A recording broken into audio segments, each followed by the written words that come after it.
Isa talaga sa pinakapaborito ko kapag pumunta ng dagat ay manguha ng lato na napaka-presko naman talaga at sabsabin dito sa dagat na napakasarap at magkilaw na rin. Kaya naman tara, samahan nyo kami at bubungkagin na naman natin ang mga bahaw nito at hindi natin papasailuin.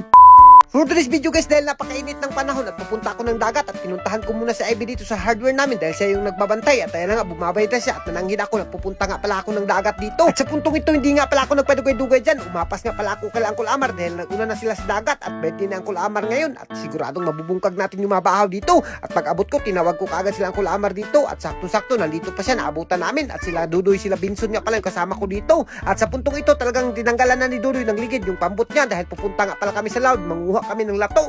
Isa talaga to sa pinakapaborito ko, ang manguha ng lato. At sa puntong ito guys, medyo kinulbaan pa nga ako dito dahil bawd-bawd talaga, pero naku, talagang asara ng bawd ug kaluyan. At dito nga pala kami sa laom-laom guys, medyo nahadlok pa talaga ako dito dahil parang may iho na at inandam na kaagad ni Dudoy yung kapay niya at kami dito lang kami sa pambot pagsakay-sakay dahil hindi naman kami manguha ng lato at si Dudoy lang yung marunong manguha ng lato guys. At speaking of lato, nakakuha na kaagad si Dudoy yun, napakadaghan pa naman ng lato pero medyo sagbot-sagbot, pero naku, goods na talaga yan dahil napaka-presko ng lato na yan. At dito hindi na ako nakaantos dyan, sinima-sima ko na kaagad. At as you can see naman guys, sa ikaduhang sawam ni Dudoy, nakakuha na nga siya ng sagbot na may kaunting lato. At ayan na nga guys, pagkatapos namin manguha, saktong-sakto na siguro yan, umuwi na kami dahil parang mihit yung malato ngayon. Iwan ko ba kung bakit, parang nahuhurot na. Ito lang yung nakuha namin, ako napakagamay lang, kaya naman hindi na talaga pinasaylo yan. Sinabsab ko na, tinilawan ko. Pag tilaw ko, naku, medyo masarap-sarap din pala yung lato na napakagamay lang.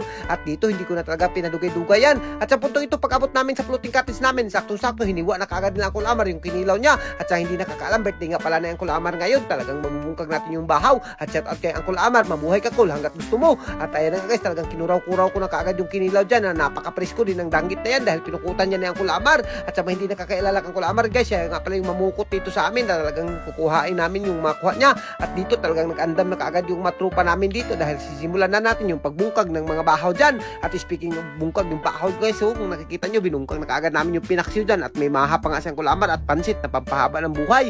At dito hindi ko na kaagad pinasaylo yung adobo na manok na Bisaya dyan. At ayan na nga, puno-puno na talaga yung plato natin. At sayang nga lang, hindi na naman nakasama si Ivy dahil napaka-busy na niya talaga at mahirap na talaga yung indisturbuhin dahil baka hindi kami makabayad sa mga utang namin kapag hindi siya nagbantay ng tindahan namin. At sa puntong ito guys, talagang ako na lang yung naghahabay dyan at talagang hindi ko na rin pinasaylo. Napakasarap rin naman talaga yung mga kinilaw at yung mga isda na kuha nilang kulamar dito, napaka-presko pa. Ganito nga pala kami dito sa amin guys, kapag nag-birthday, nako, talagang hindi ka magmamahay dahil dito kang sa dagat pupunta. Yung iba kasi kapag nag-birthday, pupunta ng Jollibee, pupunta ng mamahalin na restaurant, pero kami dito guys, dahil pag mahirap lang yung mga pinitihan namin dito, pupunta lang kami ng dagat dito at magkikilaw lang. Talagang sulbad na rin yung birthday ni Uncle Amar dito. Kung nakikita nyo, talagang nangasay rin kami.